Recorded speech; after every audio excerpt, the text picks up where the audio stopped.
ታሪኩ የሚጀምረው በመካከለኛው ዘመን በተገነባ የቤተ መንግስት ሰገነት ላይ ባለ ድንጋይ ማማ ክፍል ውስጥ ነው። ያማረ ልብስ የለበሰች ልዕልት አልጋ ላይ ተኝታለች። ድንገት ስትባንን እጆቿ በሰንሰለት ታስረዋል። ከጭንቅላቷ ጀርባ ኃይለኛ ህመም ይሰማታል። እንዴት እንደተያዘችና በሰንሰለት እንደታሰረች የሚገልጹ የትዝታ ብልጭታዎች በጭንቅላቷ ውስጥ ድንገት ብልጭ እያሉ ይመላለሱ ጀመር። መጀመሪያ ላይ እይታዋ ብዥ ብሎ የነበረ ቢሆንም ቀስ እያለ መጥራት ጀመረ። በጥንቃቄም ካልጋዋ ወርዳ ክፍሉን ቃኘች። ወደ መስኮቱም ተራምዳ ወደ ውጪ ስትመለከት ምን ያክል ከፍታ ላይ እንዳለች ተረዳች። ድንገት ግን ከውጪ ወደ ክፍሉ የቀረቡ የታፈኑ ድምጾችን ሰማች። ወዲያውኑም በፍጥነት ወደ አልጋዋ ተመልሳ እንደተኛች አስመሰለች። ከጥቂት ቅጽበታት በኋላ ሁለት ጠባቂዎች ወደ ክፍሉ ገቡ። አንደኛው በጉጉት ተሞልቶ ከልዕልት ጋር እንዲህ ተቀራርቤ አላውቅም አለ። ሌላኛው ግን እንዳቀሰቅሳት አትጠጋት ብሎ አስጠነቀቀው። እሱ ግን ማስጠንቀቂያውን ሳይሰማ ወደ እሷ ጎንበስ ሲል ልዕልቲቷ በቴስታ መታችውና ወዲያውኑ ካልጋዋ ዘላ በማውረድ ጠባቂዎቹ ምን እየተካሄደ እንዳለ እንኳን ሳይረዱ የራሷን አውራጣቶች ቦታ በመቀያየር ብቻ አንቶኒዮ ባንደራስ አሳሲንስ በተባለው ፊልም ላይ እንዳደረገው እጆቿን ከሰንሰለት ውስጥ በጥበብ አሾለከች። አንደኛው ጠባቂ ወደ እሷ መጣ። እሷ ግን ሰንሰለቱን አሽከርክራ በመምታት አውራጣቷን ወደ ቦታው ለመመለስ ጊዜ አገኘች።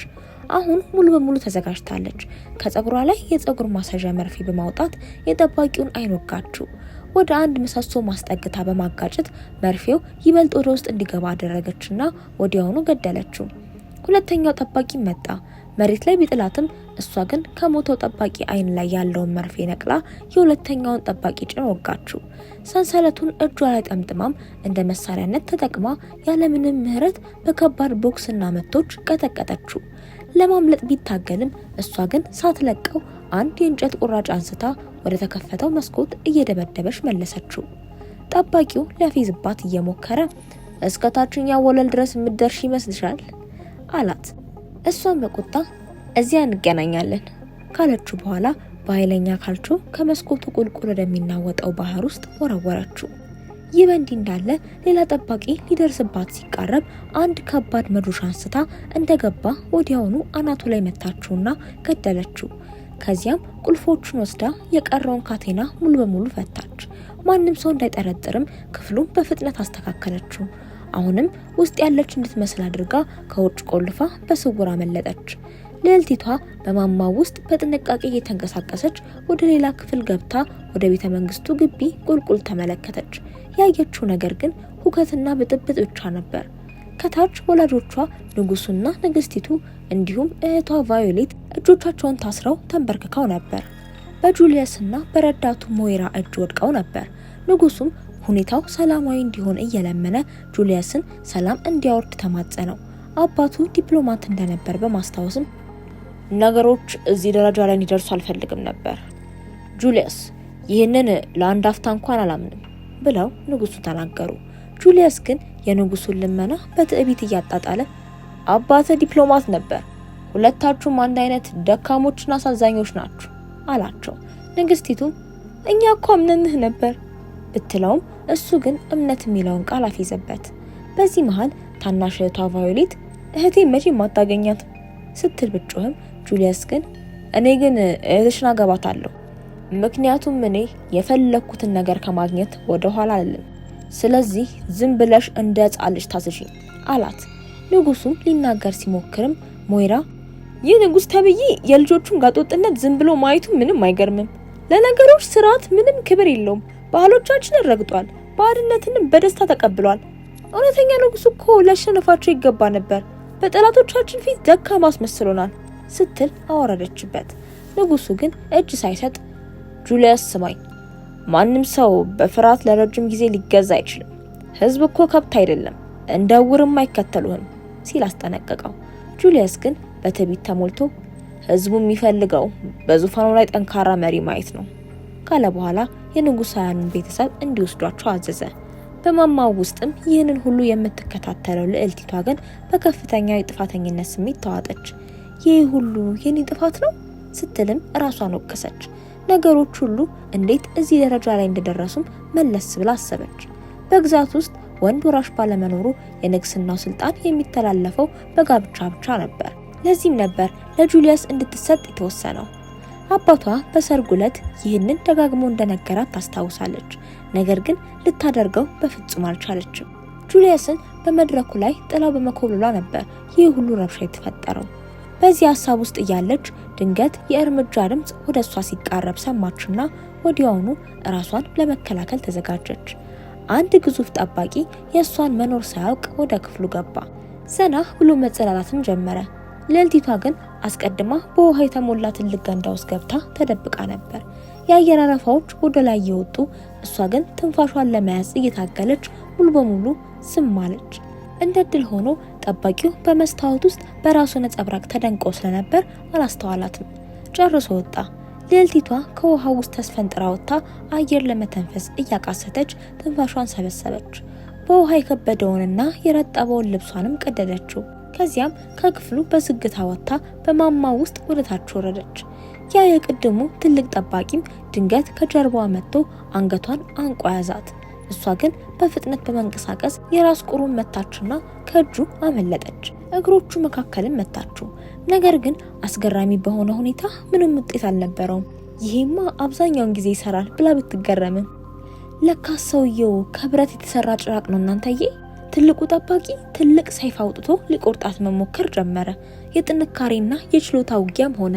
ልዕልቲቷ እያንዳንዱን ከባድ ምት እያፈገፈገች እየተከላከለች በመጨረሻም ሰይፉን ከእጁ ላይ አስጣለችው።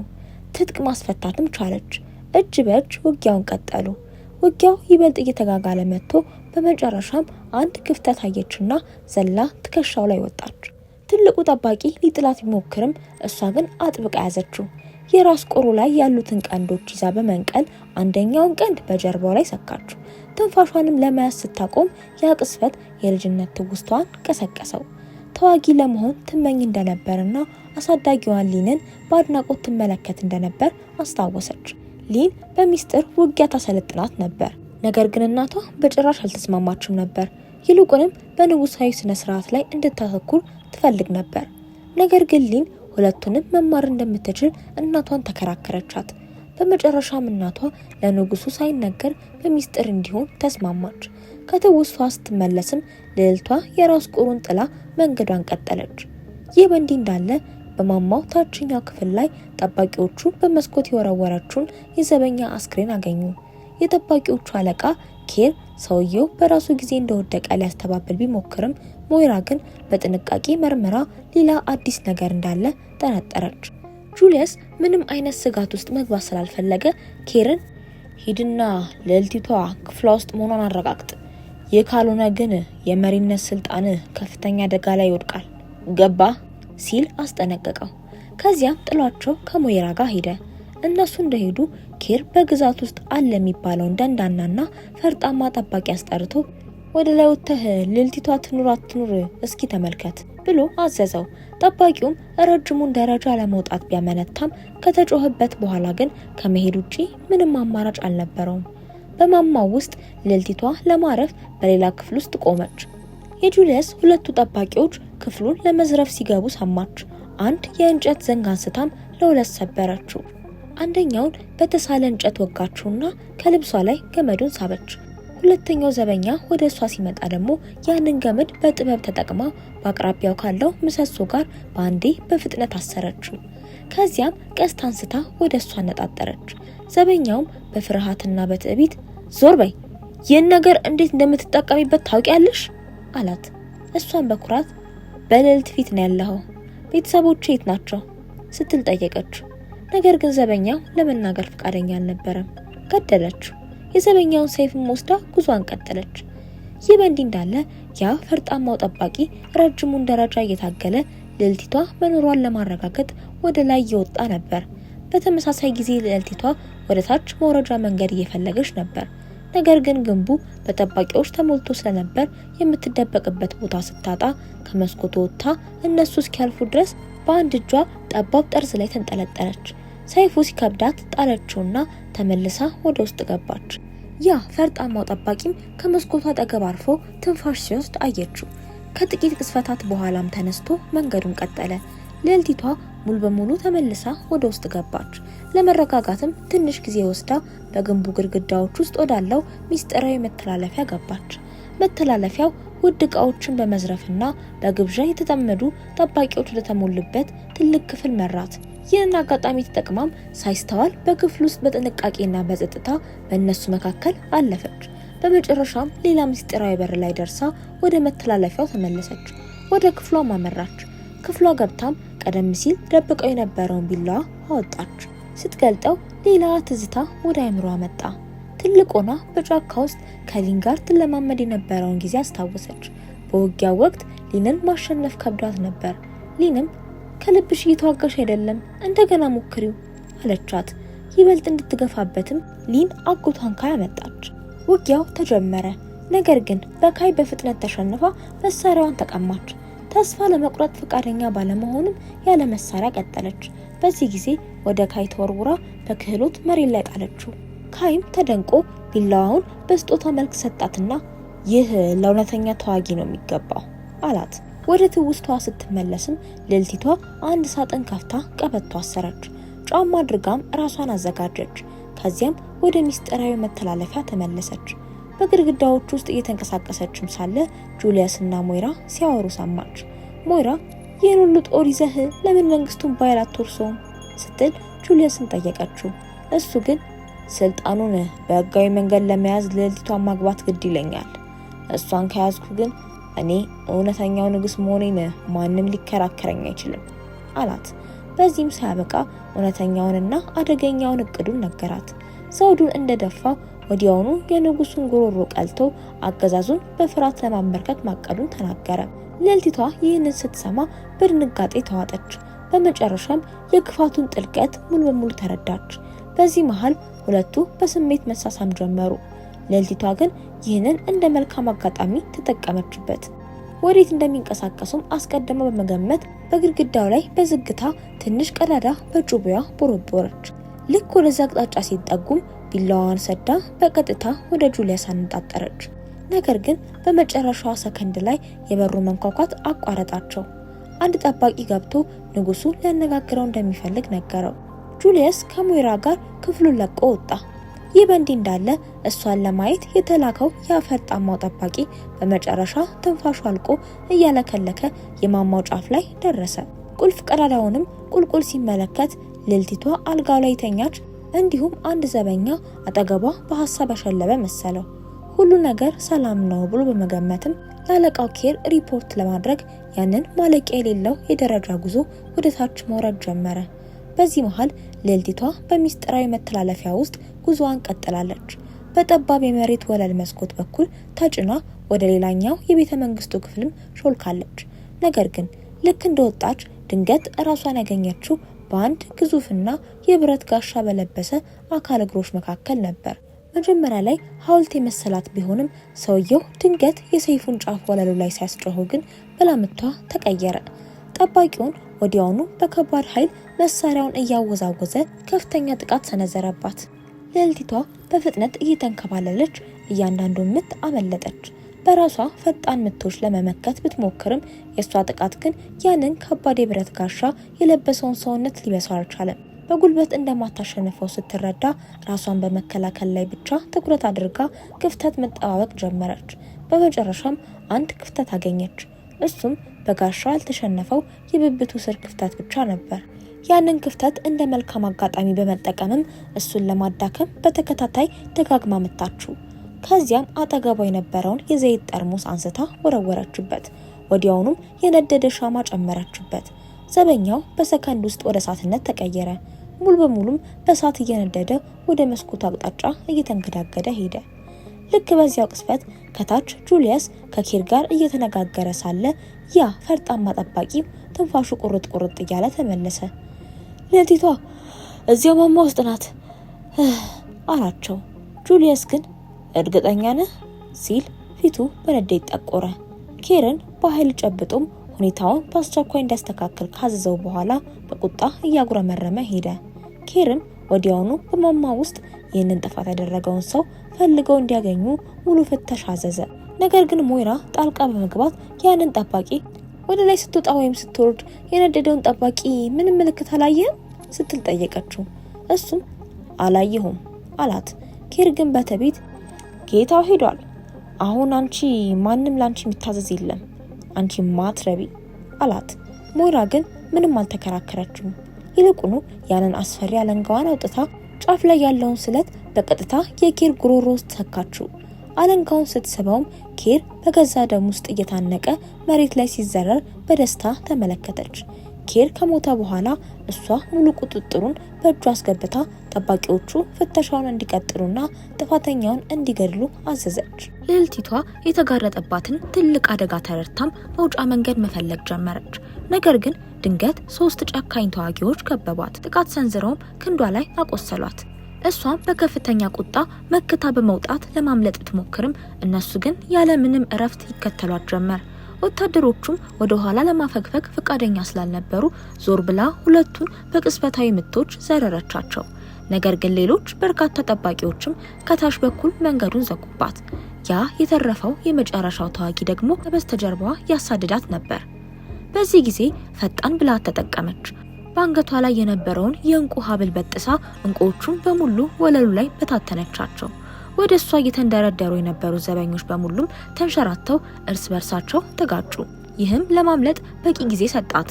ሌላ ጠባቂም መንገድ ሊዘጋባት ሲመጣ ግን ያለ የሌለ ጉልበቷን ተጠቅማ እግሩን በሰይፍ ሰነጠቀችው። ከዚያም በገመድ አስራ በደረጃው መውረጃ ላይ ቁልቁል አንጠለጠለችው። ሌሎች ጠባቂዎች ጥቃት ቢሰነዝሩም እያንዳንዳቸውን አንድ በአንድ እየቀላች አረፈች። ሌላኛው ደግሞ በግዙፍ መዶሻ ላይ ፈርሳት ሲመጣ ጋሻዋን አንስታ ምቱን እያሳለፈችና እየተከላከለች በመጨረሻም ጩቤዋን ሆድ ውስጥ ሰካችበት። ይህንን ሁሉ ብትታገልም በብዙ ጠባቂዎች ተከበበች። አንድ ስለታም ሰይፍ ወገቧን ሰንጥቆት በህመም ብትጮህም አልንበረከክም አለች። በመጨረሻው ተስፋ የቆረጠ ሙከራ ታዲያ አንደኛውን ጠባቂ ጨብጣ አብራው ቁልቁል ዘለለች። የወደቀችበትን ድንጋጤ ለማስታገስም የሰውየውን አካል እንደ ፍራሽ ተጠቀመችበት። ሌላ ዘበኛ ተከተላት። ቢዘልም መሬት ላይ ክፉኛ ወደቀ። በዚህ መሃል ሁለቱ ለሰከንድ ያክል አይን ላይን ታይተው ሳቅ ከተለዋወጡ በኋላ ወዲያውኑ ወደ ውጊያ ገቡ። እግሩ ላይ መታው እንደገና መለጠች። በመቀጠል ወደ ውጪ ስትሮጥ እሷን ፍለጋ የተላከው የዛለው ፈርጣማ ጠባቂ ጋር ተጋጨች። እሱ ግን ቀና ብሎ ለማየት እንኳን አቅም ስላልነበረው እሷ መሆኗን ሳያውቅ አልፏት ሄደ። አሁንም ማሳደዱ ስላልቆመ በመስኮት በኩል ወደ ውጪ የተሰቀለ ባንዲራ አየች። ሌላ አማራጭ ስላልነበራት ዘላ ባንዲራውን ጨበጠችው። ጨርቁን ተጠቅማም በቤተ መንግስቱ ግድግዳ ላይ እየተወዛወዘች በፍጥነት ካገኘሽ በኋላ በግድግዳ ላይ ሮጣ በሌላ መስኮት በኩል ወደ አንድ ባዶ ክፍል ተከስክሳ ገባች። ክፍሉ ስትደርስ በመጨረሻ ቆም ብላ የቆሰሉትን አካላቶቿን አየች። በከፍተኛ ሁኔታ እየደማ ነበር። ቁምሳጥን ውስጥ ተሸሽጋም ከልብሷ ላይ ጨርቅ ቀዳ ራሷን ማሰር ጀመረች። በዚህ መሃል የድሮ ትዝታዋ ወደ አይምሮዋ መጣ። ወላጆቿ ስለ ሰርጓ ሲያወሩ በስውር የሰማችበት ጊዜ ትዝ አላት። እናቷ ንጉሱን እባክህ ልጃችንን ለማታውቀው ሰው እንድታገባ ታስገድዳት ብላ ብትለምነውም ንጉሱ ግን ሌላ አማራጭ የለንም፣ ወንድ ወራሽ በሌለበት ሁኔታ ዙፋኑን ለማስከበር ጋብቻው ብቸኛው መንገድ ነው ሲል አጥብቆ ተከራከረ። ልዕልቲቷም ዝም ማለት ስላልቻለች እንደ ተዋጊ ለብሳ ሰይፍ ይዛ በመግባት አባቷን ወይንም ደግሞ ንጉሱን በምትኩ እንደ ፈረሰኛ ተዋጊ እንድሰለጥን ፍቀድልኝና ራሴን ላስመስክር ስትለመናቸው፣ ንጉሱ ግን በቁጣ እንዲሆነሽ ዳግም ማየት አልፈልግም፣ ተተኪስ ካልተገኘ ድረስ ሁላችንም ለአደጋ የተጋለጥነን አላት። ልዕልቲቷም ግን እኔ እኮ ተተኪ መሆን እችላለሁ ስትል ብትመልስም ንጉሱ ግን አንቺ እኮ ልጄ ነሽ፣ ለዱር አራዊትና ለአረመኔዎች አሳልፌ የሚሰጥሽ ይመስልሻል አላት። እሷም በቁጭት ታዲያ ለማላውቀው ሰው ልትሸጠኝ ፈለግ አለችው። ንጉሱም እሱ እኮ ክቡርና ጥሩ ቤተሰብ ያለው ጌታ ነው። እኔ ካንቺ የተሻለ ብስለት ጠብቄ ነበር። አሁን ግን ለራሷ ብቻ የምታስብ ግትር ሴት መሆንሽን አየው። ይህ መንግስት የተመሰረተ ነው፣ ስለዚህ ግዴታሽን መወጣት አለብሽ አላት። ከትውስቷ ስትመለስ ድንገት አንድ ሰው ወደ ቁም ሳጥኑ ሲቃረብ ሰምታ በድንገት ዘላ መሬት ላይ ዘረረችው። ስታይ ግን ሊን ነበረች። ሊን በደስታ ተሞልታ እሷን ስትፈልግ እንደነበርና በማግኘቷ እንደኮራሽ ነገረቻት። የልዕልቲቷን መቁሰል ስታይም ታዲያ ወዲያውኑ ቁስሏን ማከም ጀመረች። ሊን ምን እንደተፈጠረም አብራራችላት። የጁሊየስ ጦር እኩለ ሌሊት ላይ ቤተ መንግስቱን ሰብሮ በመግባት ሁሉንም ሰው ሳይዘጋጅ እንደያዘው የንጉሱ ጠባቂዎች እንደተደመሰሱና ምንም ምህረት እንዳልተደረገላቸው ተናገረች። ለማምለጥ ከቻሉት ጥቂት ሰዎች መካከል አንዷ እሷ መሆኗንም አመነች። ልዕልቲቷ በጥፋተኝነት ስሜት ተሞልታ ቤተሰቦቿን ማዳን እንዳለባት አጥብቃ ተናገረች። ሊንም ቤተሰቦቿ በዋናው ግንብ ውስጥ ታስረው እንደሚገኙና እዚያ ለመድረስ ደግሞ በኩሽና በኩል የሚያሳልፍና ጥበቃ የሌለው የፍሳሽ ማስወገጃ ቱቦ ብቸኛው መንገድ መሆኑን ነገረቻት። ሁለቱም የንጉሳውያኑን ቤተሰብ ለማዳን ጉዞ ጀመሩ። ኩሽናው ላይ ሲደርሱም ጥቂት የጁሊየስን ጠባቂዎች አዩ። በድንገት ጥቃት ለመሰንዘር በጸጥታ ተንቀሳቀሱ። በውስጡ ጠባቂዎቹ አንዲትን ሴት አገልጋይ እያንገላቱ ነበር። ልዕልቲቷና ሊን በቦታቸው ላይ ሲሆኑ አብሳያዋ በስውር እንድታመልጥ ምልክት ሰጧት። ነገር ግን ልክ እርምጃ ሊወስዱ ሲሉ ሊን በድንገት አንድ ነገር መታችና ትልቅ ድምጽ ተፈጠረ። ይህም ዘበኞቹን አነቃቃቸው። ልዕልቲቷ ወጣች። አንደኛው ዘበኛ ወደ እሷ ሲሮጥ ሊን በፍጥነት በመጥበሻ መታችውና መሬት ላይ ጣለችው። ሊን እያፌዘች መጥበሻ ማን ያውቅ ነበር አይደል አለች።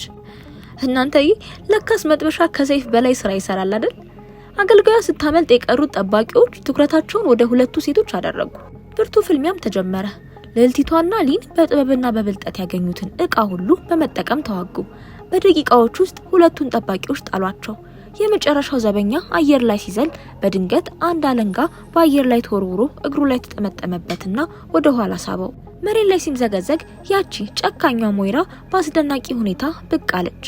ሞይራ ልዕልቲቷን እያፌዘችባት እሷ የሚጠበቅባትን አቅመቢስ ሴት የመሆን ሚናዋን ብትጫወት ኖሮ ይህ ሁሉ ምስቅልቅል ባልተፈጠረ ነበር አለች። ወዲያውኑም ሞይራ ጥቃት ሰነዘረች። አለንጋዋ በአየር ላይ የተቀጠቀጠ ይጮህ ነበር። በአለንጋው ርዝመትና በፍጥነት ምክንያት ወደ እሷ ለመጠጋት ክፉኛ ተቸገሩ። ሞይራ አለንጋዋን ሊን አንጓ ላይ ጠምጥማ መሬት ላይ ፈጠፈጠቻት። በመቀጠልም አለንጋውን አዙራ በቀጥታ በልዕልቲቷ አንገት ላይ ጠመጠመችው። ከዚያም አለንጋውን በላይኛው በኩል በተሰቀለው የብረት ዘንግ ላይ ወረወረችውና በኃይል ሳበችው። ልዕልቲቷም አየር ላይ ተንጠልጥላ መታነቅ ጀመረች። ሊን ልታድናት ብትሞክርም ሞይራ ግን በሌላ እጇ እየመከተች ጥቃት ሰነዘረችባት። ነገሩ ሁሉ ያበቃ ሲመስል ሊን በመጨረሻም ከበድ ያለ ምት ሰነዘረችባት።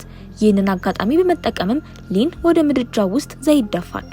በዚህም የተነሳ ከፍተኛ እሳት ተቀስቅሶ በእነሱና በሞይራ መካከል እንደ መከለያ ሆነላቸው።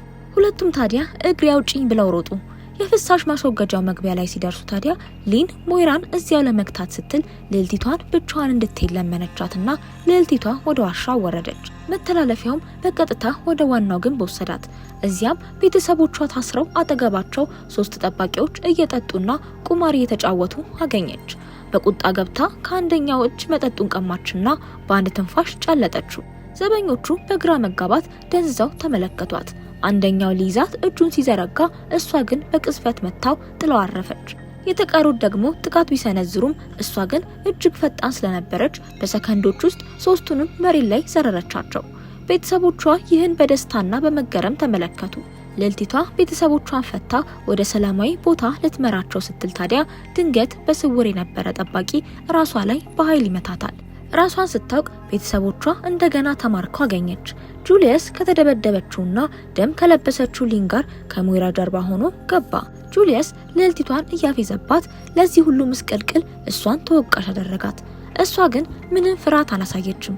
ጁሊየስ የእሱ ሚስት መሆን እንዳለባትና ለወደፊቱ ስላለው ጨካኝ እቅድ ሲያወራ እሷ ግን በየቀኑ ባጠገቤ እየሆንኩ አንተን የምገልበትን መንገድ ሳስብ እኖራለሁ፣ አንተም ደግሞ ያ ቀን መቼ እንደሚመጣ በሲኦል ውስጥ ሆነ ትጨነቃለህ ስትል በቁጣ መለሰችለት። ሞይራ ብደነግጥም ጁሊየስ ግን ጨዋታውን አቆመ። ልዕልቲቷ በጭራሽ እንደማትገዛለት ሲረዳ ወደ ታናሽ እህቷ ቫዮሌት ዞሮ እሷን እንደሚያገባና እሷን ለመቆጣጠር እንደሚቀል ተናገረ። ንጉሱ ቢለምነውም አልሰማለው። በዚህ መሃል ሊን በጥንቃቄ ልዕልቲቷን በአይነ ጥቅሻ ምልክት ሰጠቻት። ጁሊየስ ልዕልቲቷ እንድትገደል ሲያዝ እሷም ሰይፉን ወደ ሞይራ አቅጣጫ ረገጠችውና ትኩረት አስቀየረች። ሊን ይህንን ምስቅልቅል ተጠቅማም ቫዮሌትን ይዛ ወደ ሚስጥራዊ መተላለፊያ አመለጠች። ጠባቂው ግን ልዕልቲቱን በመስኮት በኩል ወደ ባህሩ ቁልቁል ወረወራት። በውሃ ውስጥ እየሰጠመችም ራሷን ልትስት ስትል የሞግዚቷ የሊን እውነተኛው ኃይል ከልብሽ እንጂ ከሰይፍሽ አይደለም የሚለው የድሮ ምክር ትዝ አላት። ድንገት ነቃች። ላለመሞት እየታገለች ከባህሩ በታች ስለታም ድንጋይ አግኝታ የታሰረችበትን ገመድ ቆረጠችውና ወደ ላይ በመውጣት ከውሃው ወጣች። በቤተ መንግስት ውስጥ ጁሊየስ በግድ የሰርግ ስነ ስርዓት አዘጋጅቶ መኳንንቱንና የከተማውን ህዝብ ሰብስቧል። ቫዮሌት የት እንዳለች ወታደሮቹ እንዲፈልጉ አዘዘ። በዚህ መሃል ልዕልቲቱ በሚስጥር መንገድ ወደ ማማው ተመለሰች። አንድ ግዙፍ ወታደር መንገድ ሲዘጋባት ድንገት አንድ ከባድ ሐውልት በላዩ ላይ ወደቀበት። ከበስተጀርባው ቫዮሌት ብቅ ብላ ረዳውሽ አይደል አለቻት። ልዕልቲቷ እህቷንና ሊን በደስታ አቀፈቻቸው። ጠባቂዎቹ ቤተ መንግስቱን እያሰሱ ስለነበር ሊን ወደ አንድ ሚስጥራዊ ዕቃ ግምጃ ቤት መራቻቸው። እዚያም ሰይፍና የብረት ጋሻ ለብሰው ጁሊየስን ለመጋፈጥ ተዘጋጁ። ቫዮሌት አብራ ለመዋጋት ብትጠይቃቸውም ልዕልቲቷ ግን አንድ ቀን እንደምታሰለጥናት ቃል ገብታ አሁን ግን እንድትደበቅ ነገረቻት። በቤተ ክርስቲያን ውስጥ ጁሊየስ ትዕግስት አጥቶ ሰይፉን በንግስቲቱ ጉሮሮ ላይ አድርጎ ቫዮሌትን እንድትመጣ አዘዛት። ንግስቲቱ ግን ከዚያ በፊት ምላሴን እቆርጣለሁ ስትል እምቢ አለች። ልክ በዚህ ቅስፈት ልዕልቲቷና ሊን ጥቃት ሰነዘሩ። ወታደሮቹ በሰራዊት ማዕበል እየመጡ ጥቃት ሲሰነዝሩ ልዕልቲቷ በሰይፍ ስትቀላቸው ሊን ደግሞ በቀስት ከሩቅ ታግዛት ነበር። ጁሊየስ እና ሞይራ ልዕልቲቷ በህይወት መኖሯን ሲያዩ ደነገጡ። ሞይራ በዚህ ጊዜ አታመልጪም ብላ አለንጓን አዘጋጀች። ውጊያው እጅግ እየበረታ ሲሄድ ግን ሊን ባለ ሁለት ስለት ጩቤዋን አውጥታ ጠባቂዎቹን በጭካኔ መግደል ጀመረች። ከባድ የብረት ጋሻ የለበሱ ወታደሮች ሲመጡ ታዲያ ልዕልቲቷ ድክመታቸው የብብታቸው ስር እንደነበር አስታውሳ ለሊን ነገረቻትና በቀላሉ ጣሏቸው። በዚህ መሃል ቫዮሌት በሚስጥር መንገድ ገብታ የታሰሩትን ሰዎች ገመድ መቁረጥ ጀመረች። ካይ ለተባለው ተዋጊ ሰይፍ ሰጠችው። ጁሊየስ ግን ሁኔታውን ተረድቶ ቫዮሌትን ከድብቅ ቦታዋ ጎትቶ ወደ መሰዊያው ወሰዳትና ቄሱ ሰርጉን በአስቸኳይ እንዲጀምር አዘዘው። ልዕልቲቷና ሊን ይህንን አይተው ተለያዩ። ሊን ጠባቂዎቹን ጨርሳ ወደ ቤተ ክርስቲያኒቱ ስትገባ ከሞይራ ጋር ተጋጠመች። ታላቅ ምስቅልቅልም ተፈጠረ። ጁሊየስ ወደ ውጊያው ገባ። ካይ ህዝቡን አስተባብሮ ምርኮኞቹ ሲበተኑ ንጉሱ ጁሊየስን ሊወጋው ቢሞክርም ጁሊየስ ግን ንጉሱን መትቶ በሰይፍ አቆሰለው። ልዕልቲቷ የመጨረሻዎቹን ጠባቂዎች ጨርሳ ስትመጣ ሞይራ መንገድ ዘጋችባት። ሞይራ ልዕልቲቱን ብታቃልላትም በሁለቱ መካከል የአንድ ለአንድ ፍልሚያ ተጀመረ። ሞይራ በአለንጋዋ ልዕልቲቱን አራርቃ በመያዝ ሰይፉን አስወረወረችባት። ልዕልቲቷ ግን ወዲያውኑ ስልቷን ቀይራ የአለንጋውን ምት አምልጣ አለንጋውን በአየር ላይ ጨበጠችው። ከዚያም አለንጋውን ወደ ሞይራ መልሳ አንገቷ ላይ ጠምጥማ በብረት ዘንግ ላይ በመስቀል በኃይል ስባ ሞይራን ገደለቻት። በሌላ በኩል ሊን ጁሊየስን ስትጋፈጥ ከጀርባዋ የመጡትን ጠባቂዎች ብጥልም ጁሊየስ ግን ከጀርባዋ ሰይፉን ሰካባት። ካይ ሲጮህ ልዕልቲቷ ሰይፍ ይዛ ገባች። ሊን ስትወድቅ ስታይ በእንባ ተንበረከከች። ጁሊየስ የንጉሱን ዘውድ ራሱ ላይ ደፋ። ልዕልቲቷ ግን ወዲያውኑ ራሷን አጠናክራ ቤተሰቦቿ እንዲያመልጡ ካደረገች በኋላ ጁሊየስን ለብቻዋ ገጠመችው። ጁሊየስ ወላጆችሽ ወንድ ባለመሆናቸው አዝነው ነበር እያለ በፊዝባትም እሷ ግን ያንተ ወላጆችም አንተ ወንድ ባለመሆኑ ማልቀሳቸውን ሰምቻለሁ ስትል አፌዘችበት። ጁሊየስ እግሯ ላይ በጩቤ ወቅቶ አንቆ መሬት ላይ ቢጥላትም እሷ ግን የሊንን ትዕግስትና ትኩረት የሚሉት ቃላትን አስታውሳ በቅጽበታዊ ምት ጁሊየስን ትጥቅ አስፈትታ አንገቱን ቀላችው። ጭንቅላቱ መሬት ላይ ሲወድቅ ጸጥታ ሰፈነ። ልዕልቲቷ ዘውዱን ለንጉሱ መለሰች። ንጉሱም የቤተ መንግስቱ ደውል እንዲደወልና አዲስ የዙፋን ወራሽ መወለዱን አወጀ። ንጉሱ ለልዕልቲቷ ይቅርታ ጠይቆ ለህዝቡ አዲሷ መሪ አድርጎ አቀረባት። በደስታው መሃል ልዕልቲቷ በህይወት የተረፈችውን ሊልን አግኝታ በደስታ አቀፈቻት። ሁሉም ህዝብ ድሉን ሲያከብር ታዲያ ያ የደከመው ፈርጣማ ጠባቂ ግን ምንም እየተካሄደ እንደሆነ ስላልገባው በመጨረሻም ደረጃውን ወርዶ ጨረሰ። ከዚህ ታሪክ የምንወስደው ትልቁ ቁም ነገር ምንድነው? መሪነት በወንድነት ወራሽነት ብቻ የሚወሰን ሳይሆን ለማንነቱ በሚዋጋና ለህዝቡ በሚቆረቆር ቆራጥ መሪ እጅ እንደሚጸና ነው የተማርነው። ፊልሙ በግልጽ እንዳሳየን ከሆነ ጨቋኝና ትዕቢተኛ ገዢዎች በፍርሃት ሊነግሱ ቢሞክሩም ፍጻሜያቸው ግን ሁሌም ውርደት ነው። እውነተኛ ኃይል ያለው በሰይፉ ስለት ሳይሆን በልብ ጽናት ውስጥ መሆኑን ታሪኩ ያስተምረናል። ያ ደግሞ በፍርሃትና በጉልበት እገዛለሁ ብሎ የፎከረው ጁሊየስ በመጨረሻም አንገቱ ተቀልቶ መሬት ላይ ሲንከባለል ማየታችን የትዕቢተኛ ፍጻሜው ውርደት ነው ያስብለናል። ግን ከሁሉ በላይ የሚገርመውና የሚያስቀው ነገር ምን መሰላችሁ? ያ የደከመው ፈርጣማው ጠባቂ ጦርነቱ በሙሉ አልቆ ድል ተሰብሮ የደውል ድምጽ ሲሰማ ገና ደረጃውን ወርዶ መጨረሱ ነው። ይሄማ የሰነፍ ሩጫ ማለቂያ የለውም የሚያሳይ የፊልሙ ምርጥ ማሳረጊያ ነው። ቪዲዮውን እስከ መጨረሻው ድረስ ስለተከታተላችሁኝ በጣም አመሰግናለሁ። አሁን ደግሞ ስክሪኑ ላይ ከምታዩት ቪዲዮዎች መካከል አንዱን ተጭናችሁ ተመልከቱ። በእርግጠኝነት ይመቻችኋል።